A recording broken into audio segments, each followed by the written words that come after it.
Nossa evolução espiritual, em grande parte, depende de nós mesmos. E na maioria das vezes, nós não estamos dispostos a oferecer o nosso esforço. Nós jogamos na espiritualidade para que eles resolvam. Conversava eu com um amigo meu, médico, clínico geral, e ele dizia que o portador do diabetes tem uma filosofia inteiramente diferente. Para a pessoa doente, existem 3 aspectos: o remédio, a alimentação e o exercício físico. O que o doente faz? Joga tudo em cima do remédio, quando na inversão dos valores se poderia resolver muito bem, não, mesmo que não seja totalmente, mas em grande parte, através do exercício físico.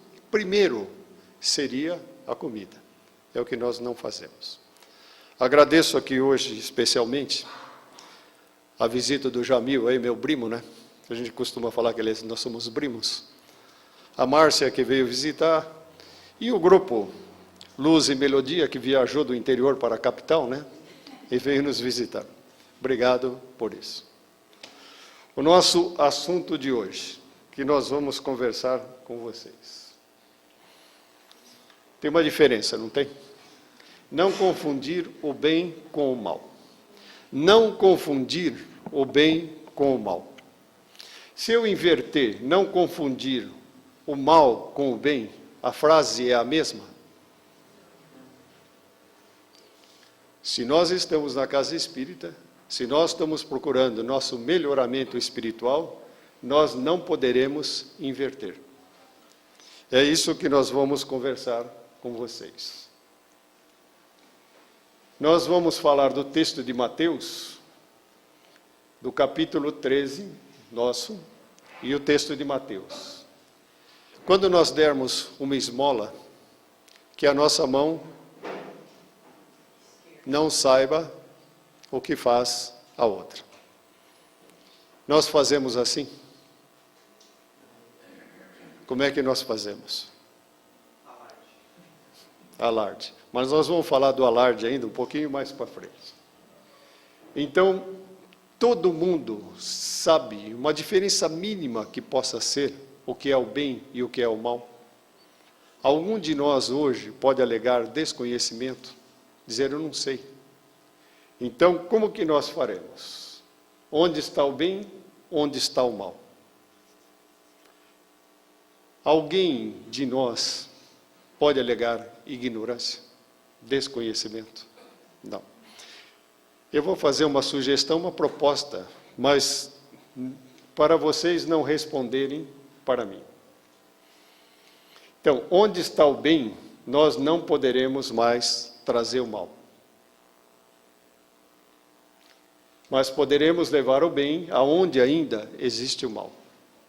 Nós já temos um certo nível de evolução. Temos uma caminhada evolutiva já percorrida. Então vejam assim. Você sai de manhã cedo. No caminho, chuta um objeto. Nossa curiosidade nos leva a baixar e pegar o que é. É uma carteira recheada de dinheiro. Não respondam para mim, hein? Porque é questão de fórum íntimo, confidencial, em segredo e particular. O que cada um de nós faria com aquela carteira? No nosso conceito de aprendizado, o achado não é roubado. É isso que nós aprendemos? Mas será isso que nós deveremos praticar? Não respondem. Isso é lição de casa. O que nós faremos?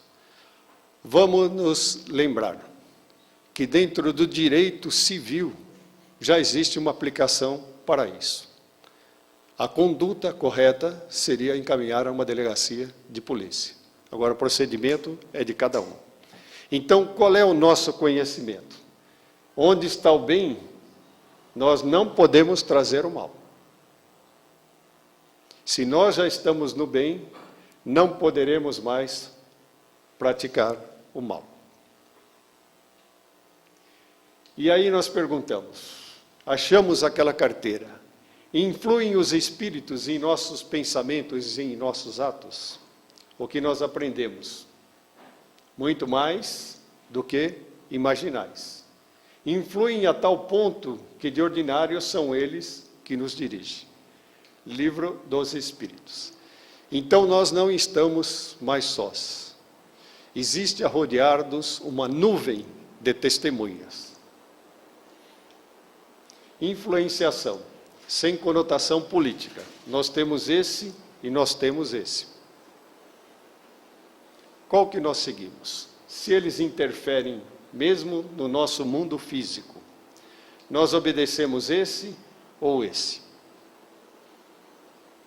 Se nós buscamos a nossa situação no bem, nós deveríamos estar seguindo esse, mas nós seguimos esse. Que a gente fala, se eu não fizer 2 malvadezas por dia, eu não durmo de noite. Não é assim? Conhecemos esta palavra, considerada a maior chaga da nossa evolução. O que impede a nossa prática do bem? O egoísta é aquele que procura levar vantagem sobre todas as suas ações. Então, o que o egoísmo nos leva? Tentação, defeitos, arrastamentos e vícios. Se nós estamos no bem, nós deveremos procurar evitar qualquer dessas situações. E nós fazemos escolhas a todo momento. A todo momento nós vamos buscar uma escolha. Na maioria das vezes, fazemos-as inadequadas. Aqui embaixo está escrito assim, Eze capítulo 12, Livro dos Espíritos, 913, 918. No capítulo 12 do Evangelho segundo o Espiritismo, depois vocês olhem nas suas casas. Ele trata de um tema que normalmente, quando nós chegamos, é ruim e pulamos. Então ele tem as páginas mais brancas, é o mais clarinho do Evangelho. O que trata o capítulo 12? Amai os vossos inimigos. Como é que está o nosso bem, como é que está o nosso mal? E aí a pergunta para a gente conversar, nós somos bons ou nós somos ruins?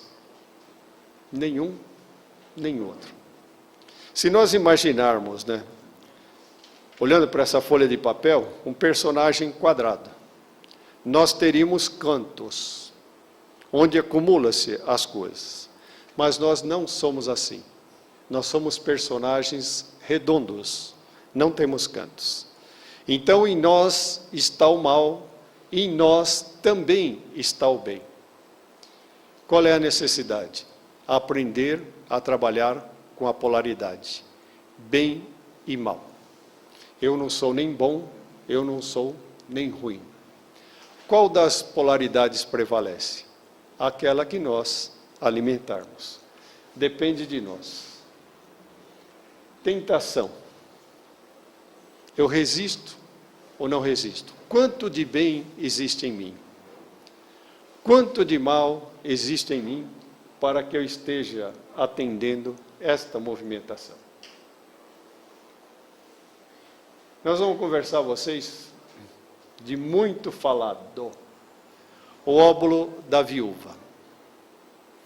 O que é a viúva? Uma pobre senhora, viúva, que vai ao templo fazer a sua oferta. Antes dela, apresenta-se um sacerdote fariseu. Quem era o fariseu? O fariseu, no tempo de Jesus, era a seita mais numerosa, mais rica, mais poderosa que existia. E ele faz a sua oferta. Ele pega um punhado de moedas e joga no gasofilácio. Gasofilácio é um objeto de metal preso a uma das paredes do templo, onde as pessoas faziam as suas ofertas. Aquelas moedas batendo no metal fazem uma repercussão muito forte, criando um barulho enorme dentro do ambiente. O que parece? Vocês lembram que eu falei de Brimo, Mas vou falar da Brima. A Brima Tânia. Quando a Brima Tânia vai no banco, quando ela saca dinheiro, imagina o barulho que faz, que todo mundo percebe. Isso é o gasofilácio. Aí vai a pobre viúva fazer a sua oferta. Mas o que ela tem? 2 moedas. Então ela oferece 2 moedas. Mas qual o valor dela em relação àquele sacerdote fariseu que fez uma grande oferta? Ela ofereceu tudo que ela tinha. Mas ela conseguiu ir muito além disso. Ela ofereceu no bem aquilo que poderia lhe fazer falta. Então, ela demonstra nesse momento a sua fé no futuro. Então nós temos aí a recompensa por fazer o bem, a fé nos homens e a fé em Deus. A recompensa de Deus é o seu próprio apoio, e a recompensa de cá é o apoio dos homens. O que nós não podemos nunca esquecer aqui? Que as coisas de Deus são sempre gratuitas, e a dos homens sempre terá um preço. Nós estamos falando em bem e mal, benefícios pagos com a ingratidão. Como é que nós reagimos a isso?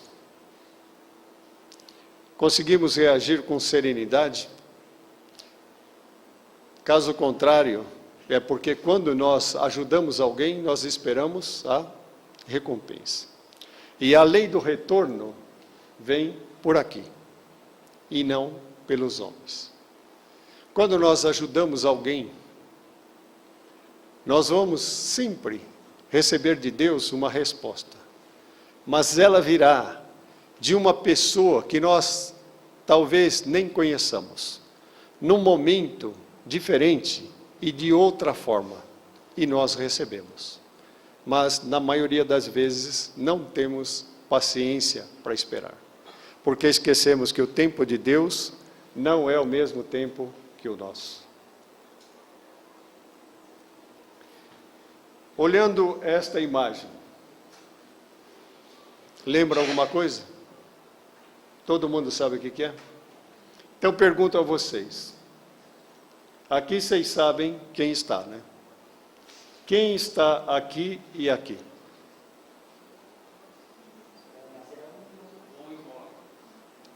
Todo mundo concorda que seja o bom e o mau ladrão? Obrigado, viu, Cida, por você não concordar, viu? Se eu falar para vocês que é um engano da história, que não vai ser mudado nunca, que esses 2 aqui não são ladrões? Agora uma pergunta assim que não pode faltar, hein? Qual é o nome deles? E?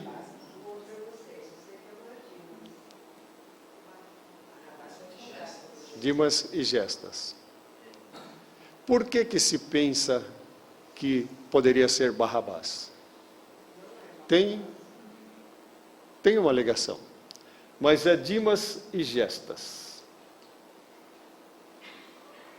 Dimas e Gestas. No tempo de Jesus, os romanos conquistaram todo aquele território. E qualquer semelhança com hoje vai ser mera coincidência.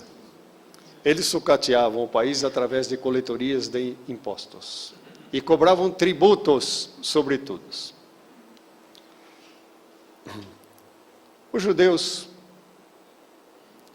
que não são nada apegados a dinheiro, revoltaram-se com essa situação e transformaram uma causa pecuniária em uma causa religiosa. Então, eles começaram a fazer algumas modificações. Isso é uma brincadeirinha, né? Qual é a manifestação deles? Romanos, voltem para casa. E o que eles faziam? Eles constituíram um grupo revolucionário chamado Zelotes. Então, os zelotes não eram bandidos, eles eram revolucionários. E eles faziam escaramuças através desse punhal que este punhal é o nome de Zelote, este punhal deu nome ao grupo. Colocado aqui dentro da túnica, eles atacavam os romanos de emboscada e refugiavam-se nas montanhas. Mas nas cavernas das montanhas também estavam alojados lá os ladrões. Em determinada época, eles resolveram atacar a Fortaleza Antônia. Fortaleza Antônia era uma torre, né, que foi construída perto do lado do Templo de Salomão, para que da base da torre eles vissem toda a movimentação que acontecia lá. E, com auxílio dos bandidos, os zelotes atacaram a fortaleza. E a maioria foi morto ou preso.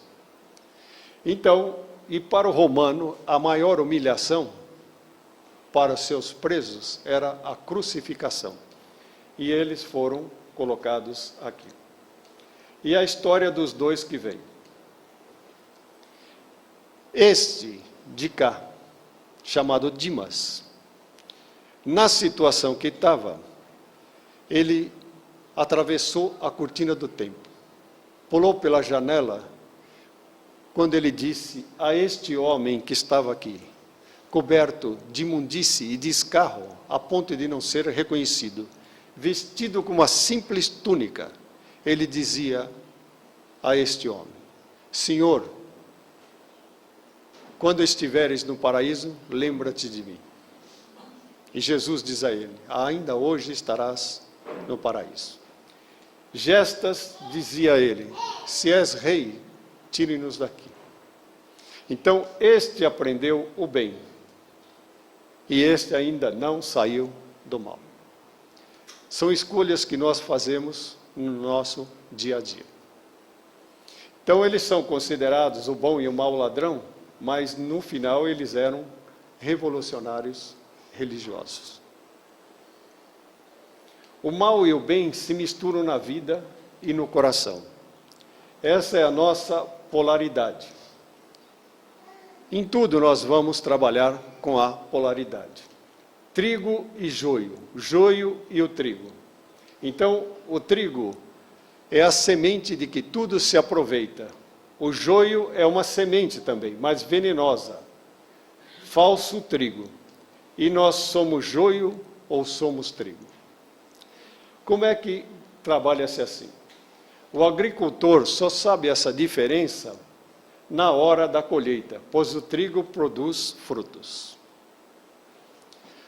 Um dos seguidores de Jesus, chamado Filipe de Cesareia, tinha uma curiosidade. Ele era agoniado por fazer perguntas a Jesus. E ele fala: Rabone, como posso saber se eu sou joio e sou trigo? E Jesus, na calma que vocês conhecem, fala para ele: você pergunta muito. Você quer saber as coisas que estão além. Mas se aqueles que estão acima de mim não conseguem compreender, como compreenderei eu que estou aqui embaixo? E Jesus fala a ele: Filipe, não estás caminhando comigo? Estou.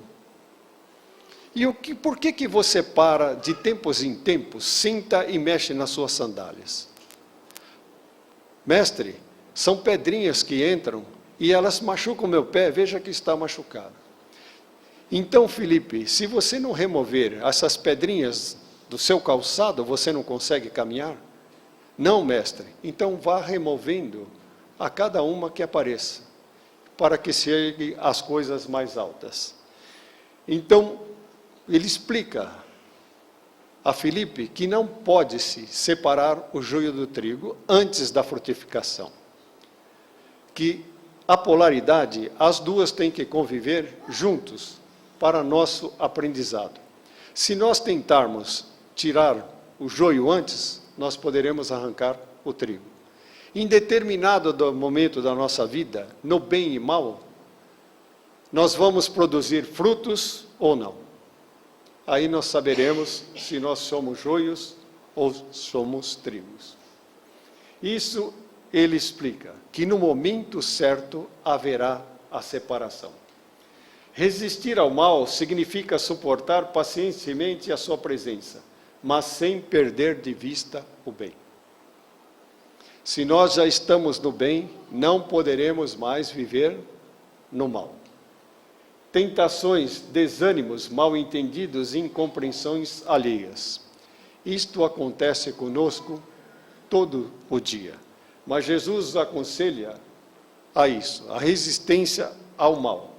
E que nada disso deve tirar o ensejo e conduzirmos firmes em nossa jornada evoluída, pois a seu tempo ceifaremos, senão haveremos de desfalecer. Então, vejam que nós temos as nossas escolhas.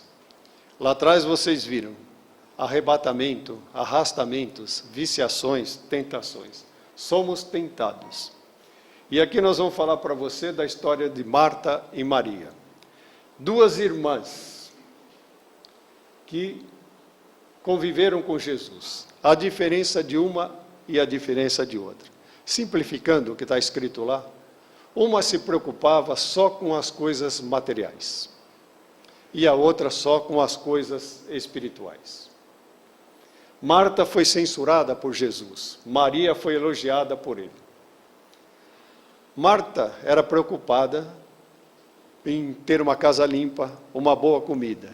E Maria queria aproveitar a presença de Jesus em sua casa. E a Marta vai reclamar para Jesus. E Jesus explica que ela ficou com a melhor parte. Mas nós somos Marta ou nós somos Maria? Como que nós nos comportamos na vida? Então Jesus responde amorosamente, indiferente aos costumes da época, dizendo: Marta, Marta, estás ansiosa e fatigada com muitas coisas, mas uma só é necessária. E Maria escolheu a boa parte, a qual não lhe será tirada.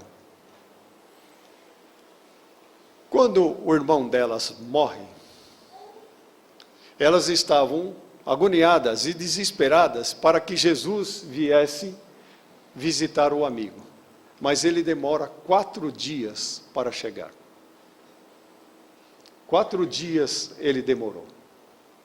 E aí nós pensamos, ele não foi informado da morte do amigo? Ele não tinha o WhatsApp da época, né? Para que tivesse recebido uma mensagem. Mas existe o WhatsApp desde o início dos tempos. Nós não sabemos usar. O WhatsApp está onde? No nosso cérebro.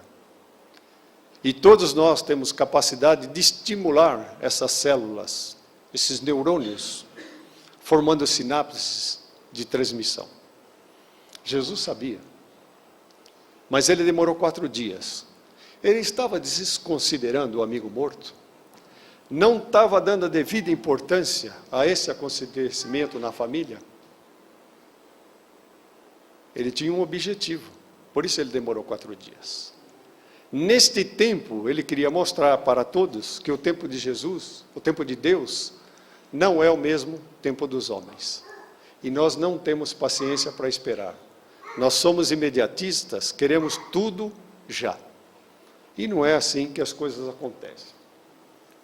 Então ele chega e Marta diz a ele: Senhor, nosso irmão está morto. Mas Jesus diz que vai ver o morto. E ela diz a ele: Senhor, já é de 4 dias e cheira mal. E ele responde: não te hei dito que se creres verás a glória de Deus. E ele fala: tirai a pedra. Por que Jesus disse: tirai a pedra? Ele não foi lá botar a mão na massa. Será que Jesus não tinha humildade suficiente para colocar a mão na pedra? Que dificuldade apresentava? Mas um grande ensinamento de Jesus. Quando ele disse: tirai a pedra, ele está nos mostrando que problemas de soluções difíceis não compete à espiritualidade, compete ao homem resolver. Nós temos a capacidade para fazer isso. Demanda o que ele falou no comecinho da apresentação do nosso esforço pessoal. E nós temos muito pouco esforço na solução de nossas dificuldades. Nós jogamos para a espiritualidade resolver. Então vejam o que é uma pedra. Quando fala tirai a pedra, vocês têm ideia de quantos quilos tem uma pedra dessa? Em média, 500 quilos. E é um trabalho difícil. Que Jesus disse que compete a solução a cada um de nós. E ele vai lá na frente, na abertura, e grita para Lázaro: Lázaro, venha para fora. Saia de você e venha para a luz. Ele está nos ensinando que para a solução de nossos problemas, nós precisamos sair de dentro de nós mesmos e buscar a verdadeira luz. E o defunto saiu, mas antes de sair, ele fala: Senhor, eu estou acostumado com o frio dessa lápide, acostumei-me aqui. E ele insiste para que ele saia, e ele sai, tendo as mãos e os pés ligados com faixas e seu rosto envolto num lenço. Disse-lhe Jesus: desligai-o e deixai-o ir. Ele fala: liberte-se de suas amarras, tire as suas máscaras, porque o maior carcereiro somos nós mesmos. Nós somos prisioneiros de nós mesmos. E não existirá liberdade maior do que aquela quando nós conseguimos libertar-nos das algemas que nós colocamos em nós mesmos. E falamos sempre sobre isso. Existem dúvidas ou não existem dúvidas? E vejam que a coisa vem de muito longe. Num dia quente, havia poucas nuvens no céu. E aproximava-se Jesus, dirigindo-se a um monte. E lá ele senta e fala para aquela multidão: que a vossa mão esquerda não saiba o que dá à direita. 2000 anos se passaram desta manifestação. 2000 anos. Nesse tempo nós passamos por quê? Revoluções culturais, de tecnologia, de costumes, de modas. Mas o Evangelho de Jesus não mudou nada. Ele permanece inalterado para nós. Nós aprendemos a acompanhar que vossa mão esquerda não saiba o que faz a direita. Dar sem ostentação. Ofertar aquilo de melhor que nós podemos. Todos nós podemos fazer a oferta. E o testemunho de bem e de mal é manifestado no nosso dia a dia. Eu vinha para cá, o dirigente do carro que eu estava, o condutor, falava das respostas no trânsito. É um aprendizado. É onde nós desenvolveremos a nossa polaridade de bem e de mal. Nós estamos no bem ou nós estamos no mal? Então, raciocine no momento. Como que nós reagimos na buzinada no carro de trás? Não pode falar nem fazer o gesto, estamos numa casa espírita. Qual é a nossa resposta? Quando isso acontecer, nós vamos sair daqui e seremos testados. Aqui nós estamos no aprendizado. A prova é lá fora. Como que nós reagiremos? Nós estaremos no bem ou nós estaremos no mal? Um simples exercício na condução de um carro. Se alguém nos der uma fechada, como que nós vamos reagir? Vamos devolver a fechada? Nós estamos no bem ou nós estamos no mal? Qual é o nosso comportamento? Como nós estamos nos adequando?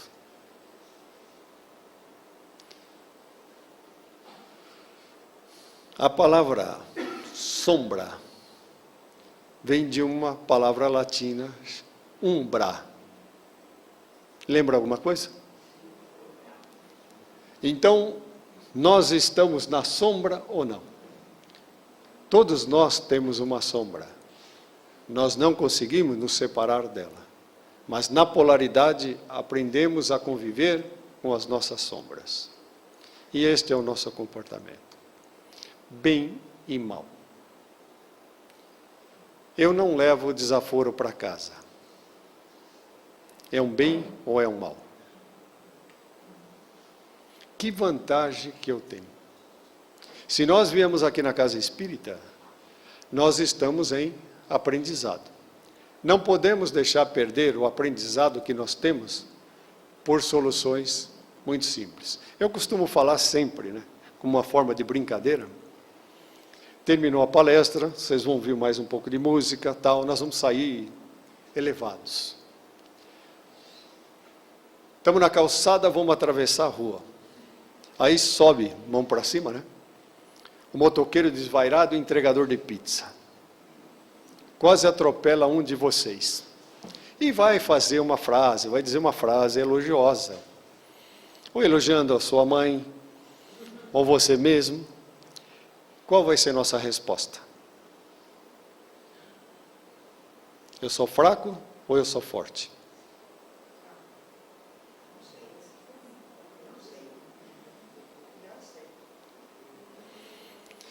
Tudo que nós ganhamos aqui, só no atravessar a rua, nós poderemos perder tudo. Por que, se nós estivermos no bem, nós teremos que responder à pessoa que está nos provocando? Por quê? Vamos fazer um desafio na nossa vida e fazer um exercício. Não responderemos mais ao agressor. Vamos responder para Deus. Pensando antes, através de uma pergunta: como faria Jesus? Vai responder para um motoqueiro ou vai responder para Deus? Somos covardes? Somos fracos? Toda vez que nós entrarmos em uma pendência, gritando, nós já começamos perdendo. Quando eu sou fraco, eu sou forte. Quando eu sou forte, eu sou fraco. Depende de nós. É fácil administrar o bem e o mal? Não é. Nós não queríamos que fosse. Por isso Jesus, em uma das suas frases, nos diz: eu vim ao mundo. Eu vivi no mundo, mas eu não pertencia a ele. Eu vivi no mundo, eu sofri agruras, mas eu estive acima do bem e do mal. Não sei se nós vamos conseguir chegar acima do bem e do mal, mas poderemos caminhar no nosso processo evolutivo. Se estamos no bem, por que deveremos reagir? Se existe um ofensor, automaticamente tem a necessidade de existir o ofendido?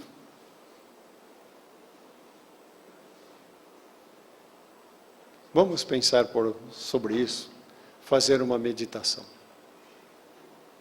Vamos respirar antes de responder a uma provocação. Rapidinho, pense, Jesus faria assim? Como faria Jesus? E nós estaremos com respostas diferentes. O que Jesus nos deixou? O amor e o perdão. Se Ele é o nosso maior exemplo, então, através dele, nós poderemos construir uma ponte para a eternidade.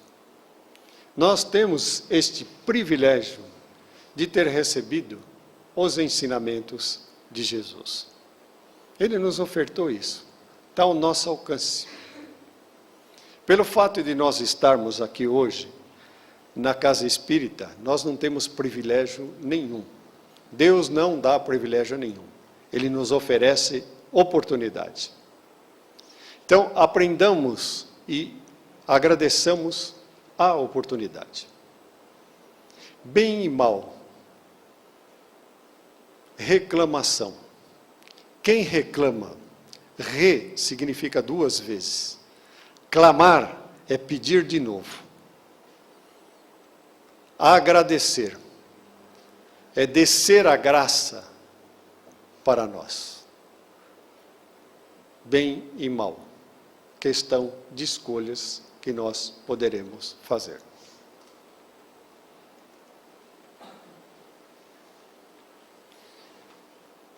Para a gente ir para o encerramento, que vamos botar a turma para cantar, né? Como é que nós vamos sair daqui hoje? Bem e mal. Madre Teresa de Calcutá já nos dizia, né? Elogiar, amar quem está longe, é fácil. O duro é gostar de quem está ao nosso lado, arranhando com a gente no dia a dia. Então, dentro da casa espírita, nós conseguimos chamar todos de irmãos. Mas na nossa casa não chamamos nossos irmãos de amigos. Nos reunimos um determinado dia da semana, no mesmo horário, vestimos o avental, a libré, tornamos-nos trabalhadores espíritas. Ouvimos as palestras, nos sensibilizamos com elas. Lemos livros espíritas, nos sensibilizamos com eles também. Mas terminado, colocamos o nosso avental na parede e vamos embora. Por uma semana seguinte, tornamos-nos trabalhadores invisíveis na seara do Senhor. E bem e mal, o auxílio fraterno nos solicita 24 horas por dia. E nós ficamos disponíveis somente naquele momento que nós estamos na casa espírita. Vamos retornar então aos nossos lares.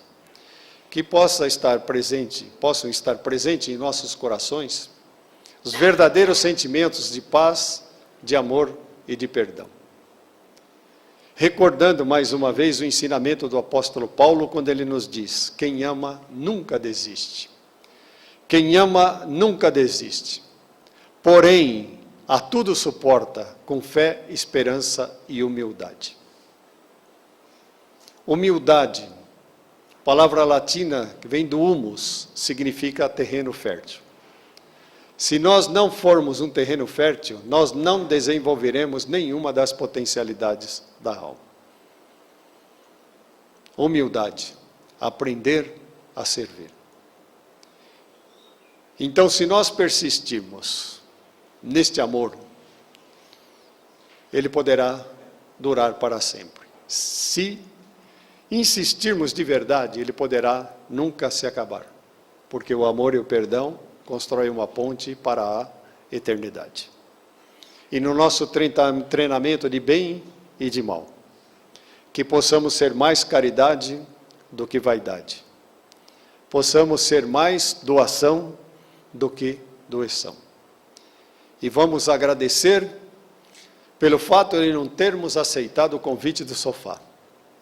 Então, agradecer aos nossos pés que nos trouxeram até esta casa maravilhosa e não nos levaram a lugares tenebrosos. Jesus abençoe a todos. Obrigado pela paciência, pela tolerância.